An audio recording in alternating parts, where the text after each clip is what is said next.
Kabar bahagia datang dari Al-Ghazali yang bersiap menyambut peran barunya sebagai seorang ayah. Menjelang kelahiran anak pertamanya dari Alisa Daguis, putra sulung Maya Estianty dan Ahmad Dhani ini membagikan pesan haru melalui media sosialnya. Dalam unggahan tersebut, Al mengenang perjalanan hidupnya dari kecil hingga kini. Melalui unggahan di Instagram, Al-Ghazali mengunggah foto masa kecilnya dan merefleksikan perjalanan hidupnya.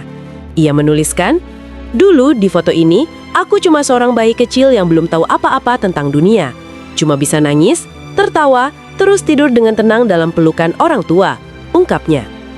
Al mengaku tidak pernah membayangkan akan sampai di fase kehidupannya saat ini. Ia merasakan bagaimana waktu telah membawanya ke titik yang penuh tanggung jawab dan makna baru. Perjalanan waktu yang sangat luar biasa. Waktu membawaku ke titik yang gak pernah aku bayangkan. Sebentar lagi, aku akan menjadi seorang ayah, lanjutnya. Refleksi tersebut membuat Al semakin memahami arti cinta orang tua yang selama ini ia rasakan. Ia menyadari besarnya pengorbanan serta tanggung jawab yang dipikul oleh kedua orang tuanya saat membesarkannya.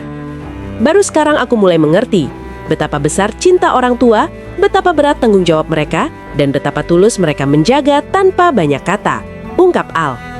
Dengan penuh harapan, Al-Ghazali ingin meneruskan kasih sayang yang pernah ia terima kepada anaknya kelak. Ia berharap dapat menjadi sosok ayah yang hadir, melindungi dan menjadi tempat pulang bagi buah hatinya. Semoga aku bisa meneruskan kasih yang dulu kuterima, menjadi tempat pulang, pelindung dan cinta pertama bagi anakku nanti, tulisnya. Di akhir pesan harunya, Al meminta doa agar ia siap menjalani peran baru sebagai seorang ayah. Doakan aku siap menjalani peran terpenting dalam hidup ini. Selamat tinggal Ahmad Al-Ghazali kecil dan thanks for the memory. Bismillah. Al-Ghazali sebelumnya mengumumkan kehamilan pertama Alisa Daguis pada 22 November 2025.